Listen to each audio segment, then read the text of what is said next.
Olá, bom dia, boa tarde ou boa noite, queridos irmãos em humanidade. Estamos retornando, apesar da demora, para trazer-lhes a sequência dos importantes ensinamentos constantes do livro Obras Póstumas, de Allan Kardec. Dentro do nosso projeto, textos que nos fazem refletir. Quero desde já esclarecer que a versão que apresentaremos a vocês é uma tradução de Guilom Ribeiro, a partir do original em francês, sendo uma publicação da FEB, Federação Espírita Brasileira, 41ª edição, primeira impressão. Desta feita, falaremos dos temas transfiguração, invisibilidade, emancipação da alma, constante das páginas 46 a 52 da edição em questão. Gostaria de coração, queridos irmãos, desde já, agradecer a todos que se dignarem a assistir este vídeo ou a ouvir seu áudio até o fim.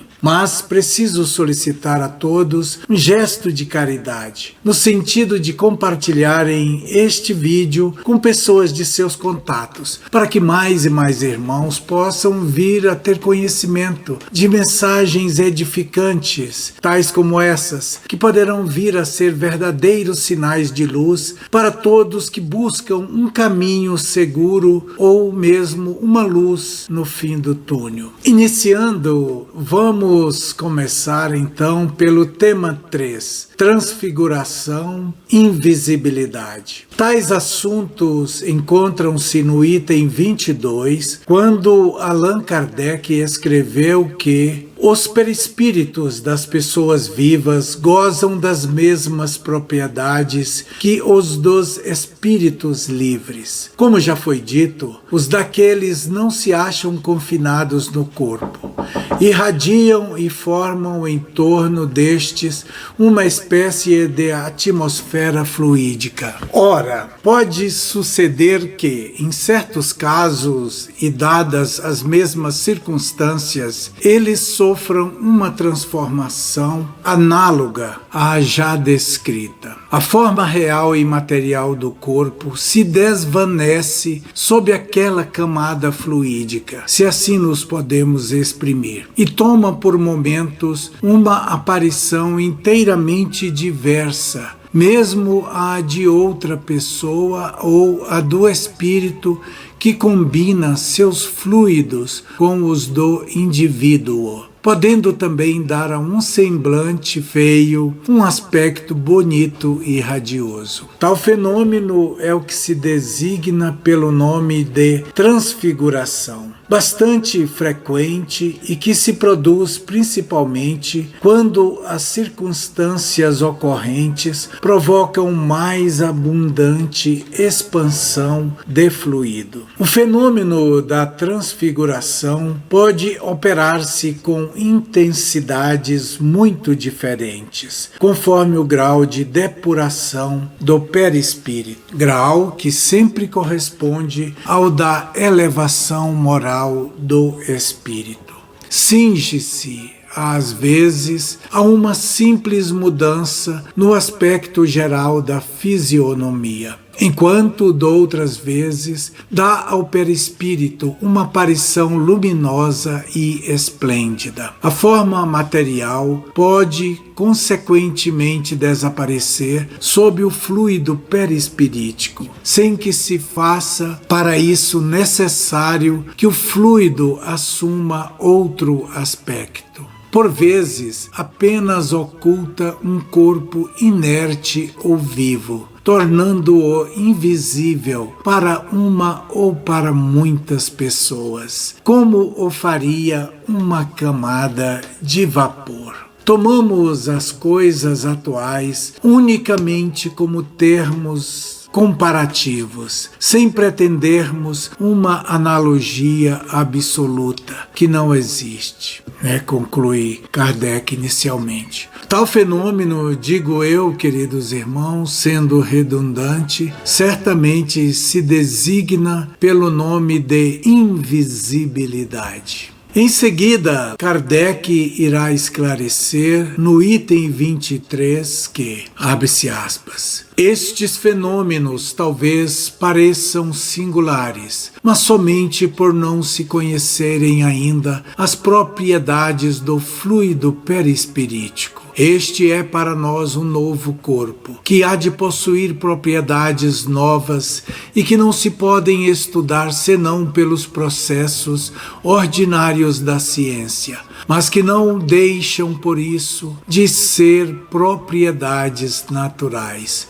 só tendo de maravilhosa a novidade. Ponto, fecha-se aspas. O filósofo e médium de Lyon, cujo nome de batismo era Hippolyte Léon Denisard Rivail, e que posteriormente adotou o codinome de Allan Kardec, passa a tratar agora, no inciso 4, item 24, do tema emancipação da alma. Conta-nos Kardec que, durante o sono, apenas o corpo repousa. O espírito, esse não dorme. Aproveita-se do repouso do primeiro e dos momentos em que a sua presença não é necessária para atuar isoladamente e ir aonde quiser, no gozo então da sua liberdade e da plenitude das suas faculdades. Durante a encarnação, o espírito jamais se acha completamente separado do corpo. Qualquer que seja a distância a que se transporte, conserva-se preso sempre àquele corpo físico por um laço fluídico, conhecido também como cordão prateado, que o adverte para fazê-lo voltar à prisão corpórea, desde que a sua presença ali se torne necessária. Esse laço só a morte o rompe. E transcreve-nos a questão 402 do capítulo 8, segunda parte de O Livro dos Espíritos, de sua autoria. Abre-se aspas. Durante o sono, a alma se liberta parcialmente do corpo. Quando dormimos, ficamos temporariamente no estado em que nos acharemos de maneira definitiva após a morte. Os espíritos que depois da morte de seus corpos se desligaram da matéria tiveram sonos inteligentes. Aqueles, quando dormem, juntam-se à sociedade de outros seres que lhes são superiores. Viajam, conversam e se instruem com eles. Trabalham mesmo em obras que, quando morrem, acham inteiramente acabadas. Isto deve ensinar-vos a não temer a morte, pois que morreis todos os dias, como o disse um santo. Assim é com relação aos espíritos elevados. Quando a massa geral dos homens que, por ocasião da morte, têm de passar por aquela perturbação, por aquela incerteza de que eles próprios vos têm falado, esses vão a mundos inferiores à terra, onde os chamam antigas afeições, ou em busca de prazeres ainda mais degradantes, talvez do que os de sua predileção neste mundo, na condição de espíritos encarnados. Vão à cata de doutrinas ainda mais vis, mais ignóbeis, ou seja, desprezíveis, mais nocivas do que as que entre vós professam. O que gera na terra a simpatia é apenas o fato de que o espírito, ao despertar, se sente vinculado pelo coração àqueles em cuja companhia acaba de passar 8 ou 9 horas de ventura ou de prazer. Por outro lado, o que também explica essas invencíveis antipatias que uma criatura às vezes experimenta é que ela sente dentro do seu coração que os que lhes são antipáticos possuem uma consciência diversa da sua, pois que ela os conhece sem jamais os ter visto. É também o que explica a indiferença, que nasce da circunstância de não nos interessar o granjeio de novos amigos, quando sabemos que outros contamos que nos amam e nos querem. Numa palavra, o sono influi mais do que supondes na vossa vida. Por meio do sono, os espíritos encarnados estão sempre em contato com o mundo dos espíritos, e isso é o que faz que os espíritos superiores consintam, sem grande repugnância, em encarnar entre vós. Deus quer que, enquanto se achem em contato com o vício, eles possam ir retemperar-se na fonte do bem, para não suceder que também venham a falir, quando o que lhes cabe é instruir os outros. O sono é a porta que Deus lhes abriu para irem ter com seus amigos do céu. É o recreio após o trabalho, enquanto aguardam a grande libertação, a libertação final que os restituirão ao meio que lhes é próprio, a pátria espiritual, nossa verdadeira morada. Digo-lhes eu, queridos irmãos. E prossegue Kardec dizendo: o sonho é a lembrança do que o espírito viu durante o sono. Notai, porém, que nem sempre sonhais, pois que nem sempre vos lembrais do que vistes,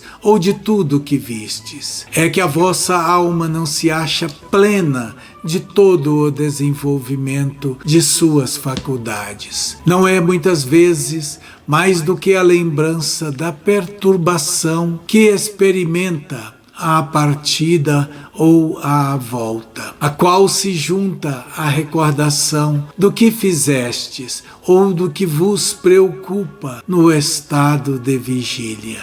Se assim não fosse, como explicaríeis os sonhos absurdos que tanto os mais sábios como os mais simples têm? Também os maus espíritos se servem dos sonhos para atormentar as almas fracas ou pusilânimes. A incoerência dos sonhos ainda se explica pelas lacunas resultantes da recordação incompleta do que durante eles foi visto. Dá-se então o que se daria com uma narrativa da qual se trocassem frases ao acaso. Reunidos, os fragmentos que restassem, nenhuma significação racional se apresentariam.